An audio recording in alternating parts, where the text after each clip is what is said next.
President साहब, मुंजी फरियाद school ए teachers जे साम्हूं आहे। ॿुधाए सर, स्कूल जा कुछ सब्जेक्ट्स मजेदार आहिनि ऐं जीवन में यूज़फुल थी सघनि था, पर इतिहास यानी हिस्ट्री जो सब्जेक्ट ईंदो आहे त मां बीमार थी वेंदी आहियां। अहिड़ो बोरिंग ऐं यूज़लेस सब्जेक्ट स्कूल में छो थो पढ़ायो वञे? अरे भाई, हिस्ट्री त इंटरेस्टिंग सब्जेक्ट आहे।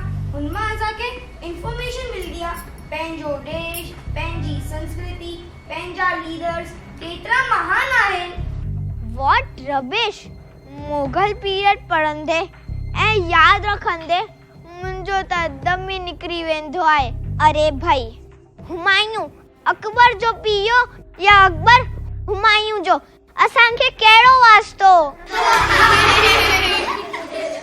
अकबर जो जन्म 1820 में थियो या 1720 में, दिल्ली में थियो या आगरा में, असांखे छा करणो आहे?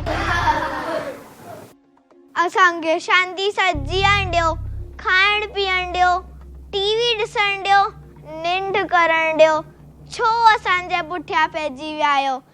असांजी नंढड़ी उमिरि ते रहम कयो, माफ़ कयो असांखे।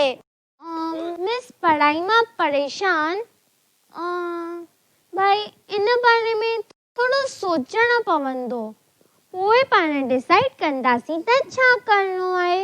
अरे एतिरो ई न, मुंहिंजो वज़न मुश्किल सां 25 kg हूंदो ऐं 10-15 kg जो स्कूल बैग खणी जॾहिं स्कूल में 3rd फ्लोर ते चढ़णो पवंदो आहे त मूंखे त ईअं लॻो रेलवे स्टेशन ते कोई पैसेंजर जो सामान खणी कूलीअ जो कमु करे रही आहियां।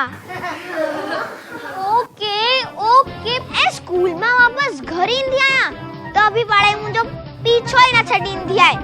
टीचर्स एतिरो त होमवर्क ॾींदी आहे त हथ ई सूर कंदा आहिनि। पियो